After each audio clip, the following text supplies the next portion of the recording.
बनाए ताउन कर रहे हैं Anmol butter bake biscuit extra मक्खन से भरा, मेलाज स्किन क्रीम, एली फार्मास्यूटिकल्स द्वारा निर्मित। Seasons shopping mall, Salim Masood complex, Toli Chowki, Hyderabad.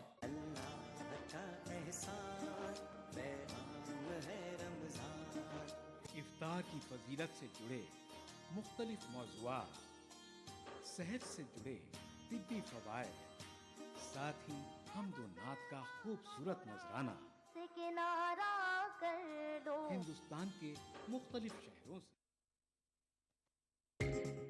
ETV Urdu पर अगला प्रोग्राम।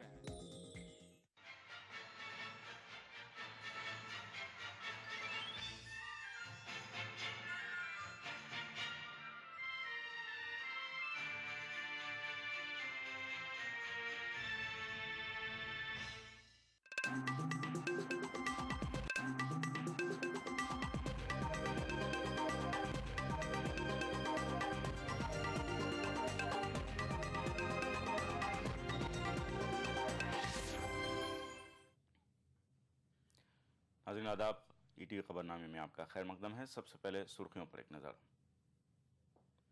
दुर्गा शक्ति के मामले पर सियासत तेज, समाजवादी ने सोनिया से पूछा सवाल, खीमका की मौतली के बाद क्यों नहीं लिखा मकतूब। बिहार में माओवादियों ने उड़ाया पुलिस स्टेशन को, चाय वारदात से एक जिंदा बम भी बरामद। पार्लियामेंट का मानसूनी इजलास तामीरी और बार आवर होने की वज़ीर-ए-आज़म को उम्मीद, अपोजिशन से ताउन की अपील। हसन रूहानी ने ईरान के सदर का ओहदा संभाला, मुल्क की मईशत को मुस्तहकम करने का किया अज़्म।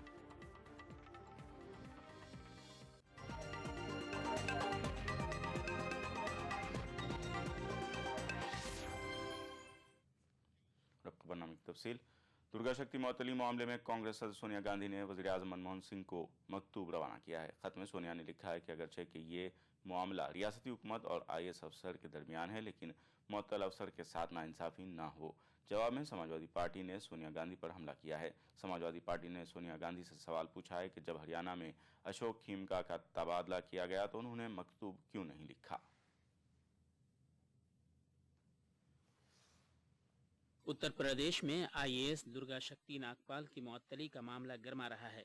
मुख्तलिफ तंजीमें उनकी हिमायत में आगे आई हैं और एहतजाज का सिलसिला थमने का नाम नहीं ले रहा है। तकरीबन एक हफ्ते से धमाचौकड़ी मची है। अब आईएएस अफसर दुर्गा शक्ति नागपाल की मुअत्तली पर कांग्रेस सदर सोनिया गांधी ने तशवीश का इजहार किया है। उन्होंने इस मामले में वज़ीर-ए-आज़म मनमोहन सिंह को खत लिखकर यह दरियाफ्त किया कि वो किस तरह इसमें मुदाखलत कर सकते हैं। खत में सोनिया गांधी ने मजीद लिखा है कि मामला रियासती हुकूमत और आईएएस अफसर के दरमियान है, लेकिन हमें ये यकीनी बनाने की कोशिश करनी चाहिए कि दुर्गा शक्ति के साथ कोई बेजा सलूक न हो। सोनिया आगे लिखती हैं कि अमल दरामद के मेकानिज्म को ये यकीनी बनाना होगा ताकि अवामी खिदमात पर मामूर अफसरों को काम के लिए बेहतर माहौल मुयस्सर हो। सोनिया जी हमेशा कंसर्न रहती, तो सोनिया जी हमेशा कंसर्न रहती, जो सोनिया जी ने किया उचित किया। सोनिया गांधी के खत पर समाजवादी पार्टी और भारतीय जनता पार्टी ने सख्त रद्द अमल जाहिर किया है। मैं समझता हूं कि सोनिया जी को पत्र लिखने की कोई आवश्यकता नहीं थी। ये मौखिक रूप से भी यह कहा जा सकता था प्रधानमंत्री जी से कि प्रधानमंत्री स्वयं इसमें हस्तक्षेप करें, और मैं यह समझता हूं कि इसमें हस्तक्षेप करना चाहिए और तत्काल दुर्गा शक्ति नागपाल नामक आईएएस महिला का जो निलंबन हुआ है इसे वापस किया जाना चाहिए। वाज़ेह है कि 27 जुलाई को 28 साला दुर्गा शक्ति नागपाल को मुअत्तल कर दिया गया था। उन पर मुबैना तौर से एक इबादत खाना की दीवार को मुनहदिम करने का हुक्म देने का इल्ज़ाम है। रियासती हुकूमत को अंदेशा है कि उनका ये फेल फ़िरक़ावाराना फ़िज़ा को मसदूद कर सकता था। Bureau report, ETV news. उधर बीजेपी ने वज़ीर-ए-आज़म को खत लिखे जाने की मजम्मत की है। पार्टी सदर राजनाथ सिंह का कहना है कि इस मामले में खत लिखने की कोई जरूरत नहीं थी, वज़ीर-ए-आज़म को चाहिए था कि खुद से मुदाखलत करते। मैं समझता हूं कि सोनिया जी को पत्र लिखने की कोई आवश्यकता नहीं थी। ये मौखिक रूप से भी यह कहा जा सकता था प्रधानमंत्री जी से कि प्रधानमंत्री स्वयं इसमें हस्तक्षेप करें, और मैं यह समझता हूं कि इसमें हस्तक्षेप करना चाहिए और तत्काल दुर्गा शक्ति नागपाल नामक आईएएस महिला का जो निलंबन हुआ है इसे वापस किया जाना चाहिए। नक्सलियों ने बिहार के औरंगाबाद जिले में एक पुलिस स्टेशन को उड़ाया है। यह स्टेशन हाल ही में बनकर तैयार हुआ है। हमलावरों का ताल्लुक सीपीआई माओ ग्रुप से बताया जाता है। सिक्योरिटी जराये के मुताबिक स्टेशन को उड़ाने के लिए नक्सलियों ने केन बॉम्ब का इस्तेमाल किया। सीनियर पुलिस हुक्काम मौके पर पहुंच गए हैं। पुलिस को मौके से एक जिंदा केन बॉम्ब भी मिला है। ताहम हमले में किसी जानी नुकसान की कोई इत्तला नहीं है।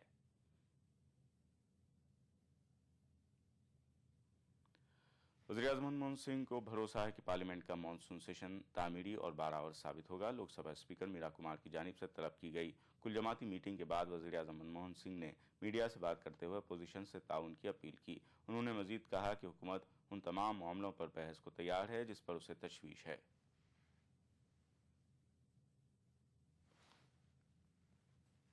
की तरह मनमोहन हुकूमत की मुट्ठी से तेजी से फिसल रहा है। हुकूमत के पास वक्त कम है और काम ज्यादा। पीर से शुरू होने वाले मानसून सेशन पर हुकूमत की उम्मीद भरी निगाहें टिकी हैं। अगरचे इस सेशन में कामकाज सिर्फ 12 दिन ही है। पिछले सेशनों की तरह ये सेशन हंगामा आराई की नजर न हो जाए, इसका हुकूमत को अंदेशा है। अब के साल अब तक मानसून ने दकानों, मेहनत कशों और आबी ज़खायर को सैराब किया है। ऐसे में पार्लियामेंट के मानसून इजलास से मनमोहन हुकूमत को काफ़ी उम्मीदें हैं। कई अहम एजेंडे हैं। सेशन तामीरी और नताइज के लिहाज से कामयाब हो, इसके लिए मनमोहन सिंह अपोजिशन से ताउन की अपील कर रहे हैं। A very constructive, productive session of Parliament.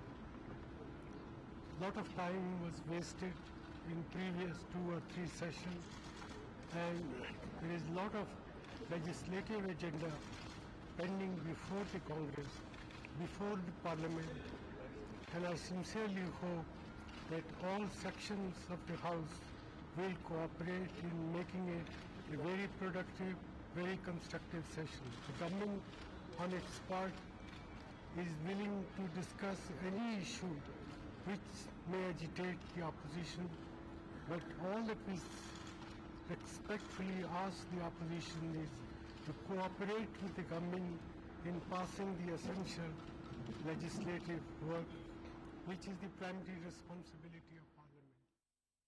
BJP और सीपीआई ने सेशन के छोटे होने की शिकायत की है। इस पर वजीर पार्लिमानी उमूर कमलनाथ ने कहा कि अगर जरूरत पड़ी तो मानसून इजलास की मियाद में तौसी की जा सकती है। में दिए गए आश्वासन के बिल्कुल विपरीत कैबिनेट ने कुछ निर्णय लिए हैं, जिसमें जो एफडीआई के सेफगार्ड्स हैं उनको भी ढीला कर दिया गया है, शिथिल कर दिया गया है। उस विषय को भी हम उठाएंगे, लेकिन सत्र बहुत छोटा है। हमने इसका जिक्र किया। 16 सिटिंग्स हैं, जिसमें से 4 शुक्रवार हैं। केवल 12 सिटिंग्स हैं और 40 बिल सरकार लाना चाहती है। अब ये इतना बड़ा एजेंडा कैसे 12 दिनों में पूरा होगा, ये स्पीकर साहब के लिए भी एक मुश्किल का काम है। लेकिन हमने कहा कि जहाँ लेजिस्लेटिव बिजनेस हो वहाँ कम से कम ये चर्चाएं हमको जरूर दी जाए, इसके बारे हमने जोर दिया। We will have a business advisory committee meeting on the first day, set the time and the days for discussions.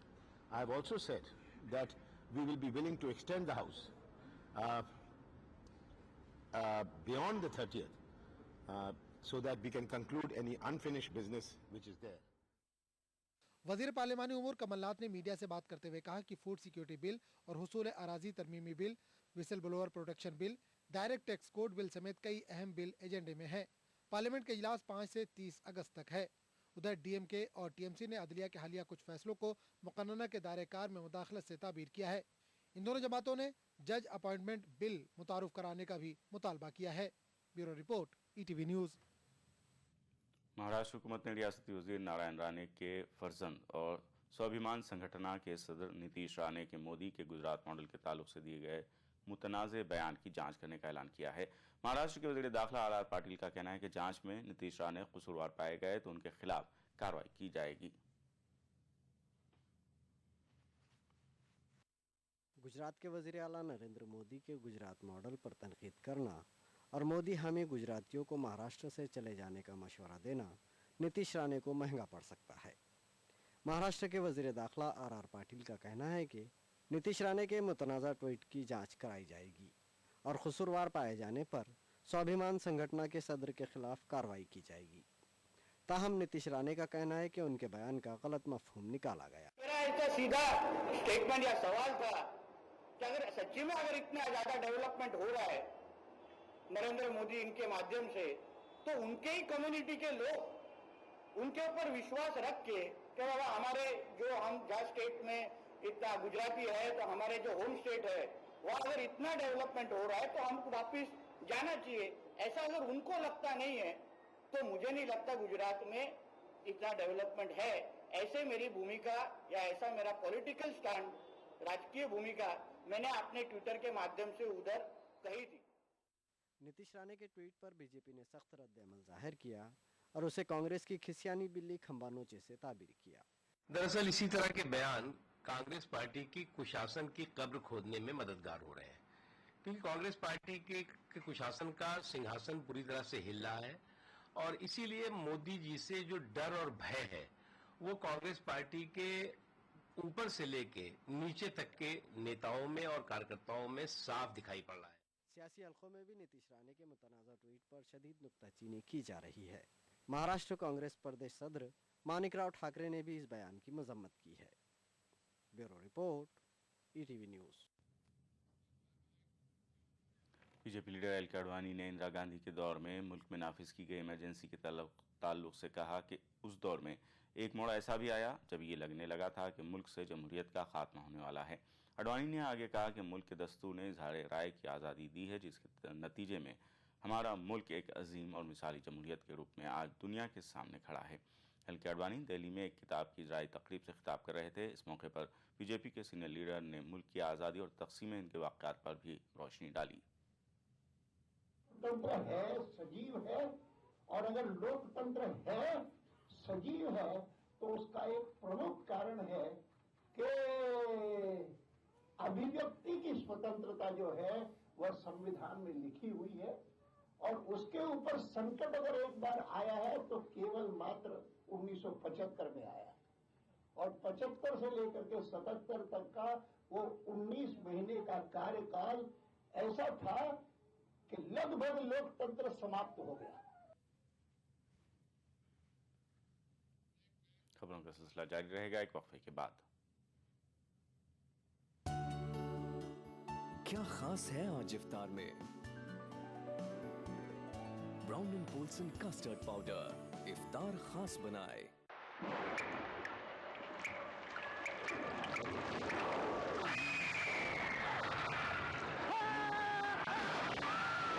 अगर सीमेंट जंग रोधक न हो तो जानलेवा हो सकता है। Shri ultra red oxide, Bharat का एकमात्र जंग रोधक सीमेंट। क्या आप अपने चेहरे पर कील मुहासों के दाग, धब्बों, झाइयों से परेशान हैं? तो इनसे छुटकारा पाने का एकमात्र समाधान मेलाज स्किन क्रीम, एली फार्मास्यूटिकल्स द्वारा निर्मित। क्या खास है आज इफ्तार में? Brown and Polson custard powder इफ्तार खास बनाए।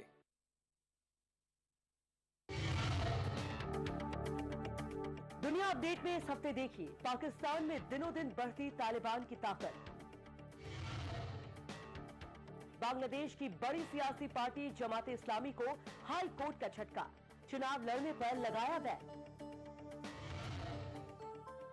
और चीन में चढ़ता पारा, गर्मी ने ली कई लोगों की जान। ये और बहुत कुछ देखेंगे दुनिया अपडेट में इस इतवार शाम 6 बजे ईटीवी उर्दू पर।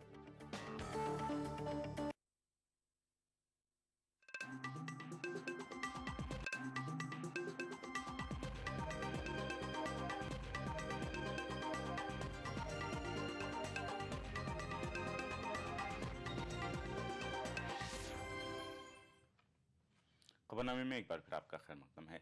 सीमांध्रा इलाकों से ताल्लुक़ रखने वाले कांग्रेस अरकान असेंबली अपने इस्तीफा वापस लेने को तैयार नहीं हैं। वज़ीर आला किरण कुमार रेड्डी से मुलाकात के दौरान सीमांध्रा के 75 अरकान असेंबली और 20 वज़रा ने आंध्र प्रदेश की तकसीम के फैसले पर अपनी नाराज़गी जताई।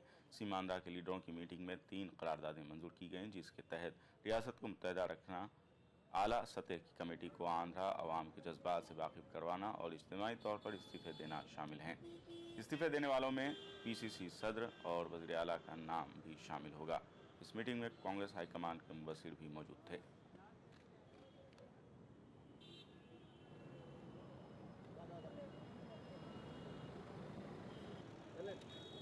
ప్రజాస్వామ్యాన్ని నమ్ముకొని ఉన్నటువంటి మేమందరం కూడా సమైక్య రాష్ట్రాన్ని కాపాడుకోవాలనేటటువంటి అభిప్రాయంతో అందరూ సభ్యులు ఏకోన్ముఖంగా సంతకాలు పెట్టి ముఖ్యమంత్రి పిసిసి ప్రెసిడెంట్ తో సహా ఈ యొక్క సమైక్య రాష్ట్రాన్ని కాపాడాలని హైదరాబాదు లో ఉన్నటువంటి ఆంధ్రప్రదేశ్ ప్రజల్ని రక్షణ కల్పించాలని इलाहाबाद में आए सैलाब इलाके की सूरत हाल बिगड़ती जा रही है। संगम नगरी इलाहाबाद में गंगा और जमुना नदी खतरे के निशान से ऊपर बह रहे हैं।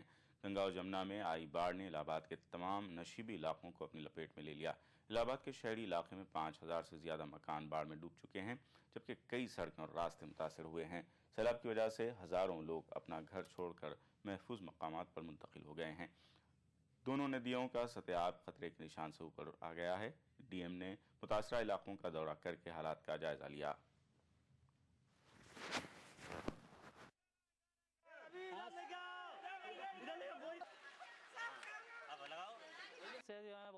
घर में काफ़ी सामान वगैरह घर वगैरह भी गिरा जा रहा है हम लोगों का।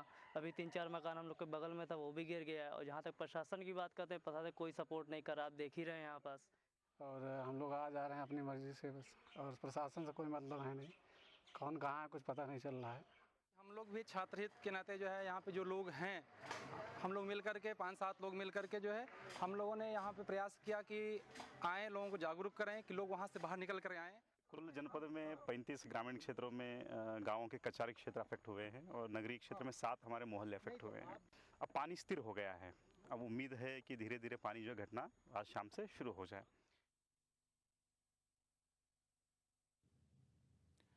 छत्तीसगढ़ में कांग्रेस के सीनियर लीडर और साबिक रियासती सदर अजीत जोगी की रिहायशगाह के बाहर लगा पोस्टर सियासी बहस का मौजू बन गया है। पोस्टर में अजीत जोगी के हवाले से साफ लिखा है कि कांग्रेस का टिकट हासिल करने के लिए पार्टी के उम्मीदवार उनसे राबता न करें, बल्कि कांग्रेस के मौजूदा रियासती सदर महंत से राबता कायम करे। बीजेपी उसे कांग्रेस की अंदरूनी चपकलिश के तौर पर देख रही है और अपने लिए नेक शुगुन मान रही है। ताहम कांग्रेस का कहना है कि ये मुखालफिन को आईना दिखाने की कोशिश है।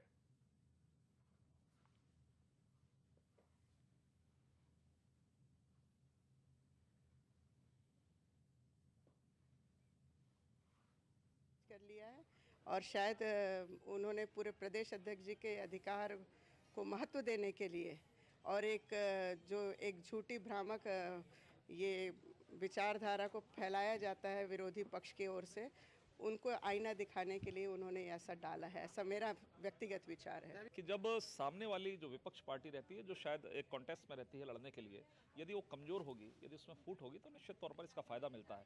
फायदा बीजेपी नहीं उठाती है, जनता कांग्रेस का हाल देख रही है, कांग्रेस की स्थिति को देख रही है। इसलिए जनता ऐसे दलों को जो आपस में लड़ रहे हैं उसको नकारती है और जो पार्टी अच्छा काम करती है उसको समर्थन करती है। इस तरीके से फायदा दूसरी पार्टी को मिलता है। Social democratic party of India ने दहशतगर्दी के नाम पर हिरासत किए जाने के लिए सरकारी एजेंसियों को मुरीद इल्जाम ठहराया है। दिल्ली में एक प्रेस कॉन्फ्रेंस के दौरान पार्टी सदर ए सईद ने एजेंसियों की इस मुबैना कार्रवाई को अफसोसनाक करार दिया। एनएचआरसी की रिपोर्ट के मुताबिक पिछले 4 सालों में मुल्क की पुलिस, फौज और पैरामिलिट्री फोर्सेज की जानिब से 555 अफराद को हलाक किया गया। इनमें से 138 अफराद उत्तर प्रदेश के हैं। उत्तर प्रदेश के रिटायर्ड आईजी SR दारापुरी का कहना है कि मुल्क की जांच एजेंसियां गैर कानूनी तौर पर मुस्लिम नौजवानों को अगवा करके फर्जी धमाकों में फंसाती हैं। इसी तरह का बयान महाराष्ट्र के साबिक रिटायर्ड आईजी SM मुशर्रफ का था। और हाल ही में महाराष्ट्र के अंडर सेक्रेटरी RVS मनी का इंकशाफ के पार्लियामेंट और मुंबई के 26/11 हमलों में हुकूमत का हाथ था। मज़कूरा हवालों की बुनियाद पर SDPI का कहना है कि इन मामलों में फंसाए गए बेशतर अफराद मुसलमान हैं। SDPI ने हुकूमत से मुतालबा किया है कि इन मामलों समेत इस तरह के तमाम मामलों की जांच की जाए और कसूरवारों को सजा दी जाए। बात ये है कि IBB का भी नाम आ रहा है, पुलिस का भी नाम आ रहा है, एडमिनिस्ट्रेशन में जो लोग हैं उनका भी नाम आ रहा है। तो इसका एक जनरल बात हम कह रहे हैं कि सरकारी एजेंसियां जितनी भी हैं वो कहीं ना कहीं इस तमाम मामले को जो है ख़राब करने में, तमाम मामलात को करने में जो है वो जिम्मेदार हैं, हुकूमतें भी हैं। सब जगह असली कल्प्रिट कौन है उनको बाहर लाना है, उनको पनिश करना है। ये है हमारा बेसिक डिमांड ये है। SDPI का कहना है कि इशरत जहां फर्जी एनकाउंटर में IB के मुलव्विस होने की बात पूरी तरह उजागर हो चुकी है, पार्टी ने बटला हाउस एनकाउंटर में भी एजेंसियों के मुलव्विस होने की बात कही। SDPI ने दहशतगर्दाना कार्रवाइयों की जांच का मुतालबा किया है। ETV न्यूज़, नई दिल्ली।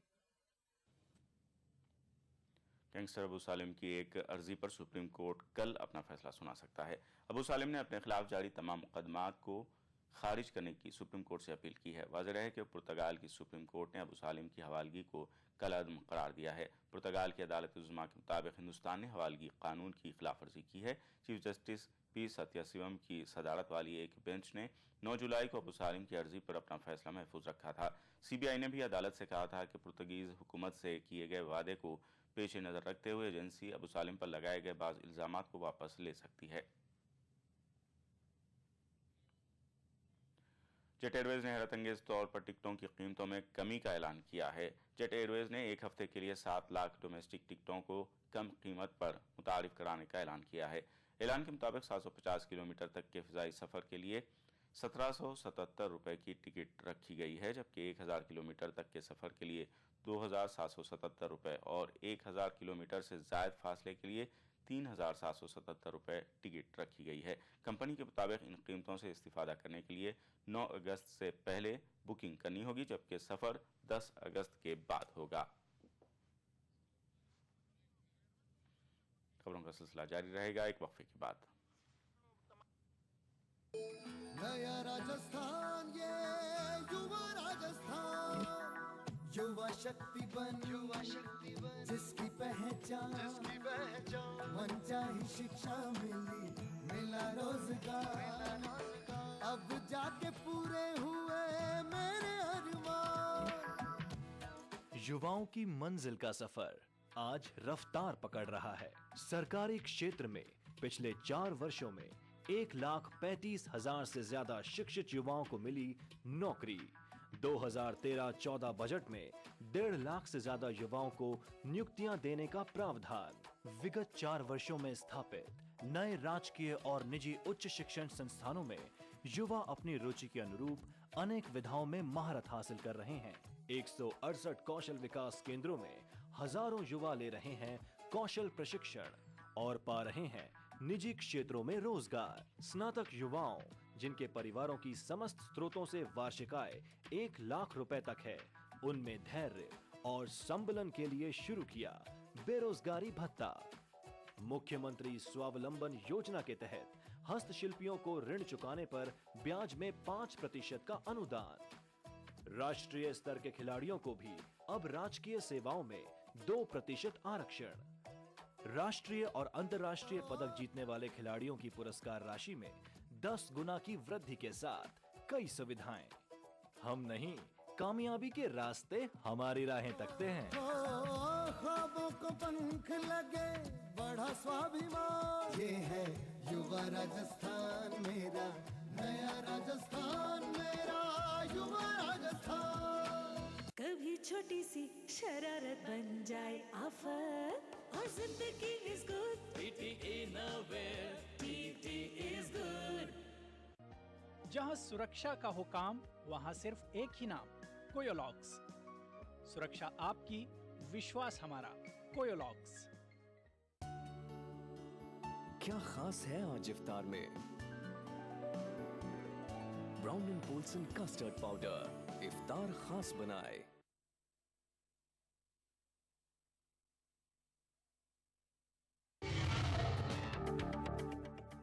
दुनिया अपडेट में इस हफ्ते देखिए पाकिस्तान में दिनों दिन बढ़ती तालिबान की ताकत। बांग्लादेश की बड़ी सियासी पार्टी जमात इस्लामी को हाई कोर्ट का झटका, चुनाव लड़ने पर लगाया बैन। और चीन में चढ़ता पारा, गर्मी ने ली कई लोगों की जान। ये और बहुत कुछ देखेंगे दुनिया अपडेट में इस इतवार शाम 6 बजे ETV उर्दू पर।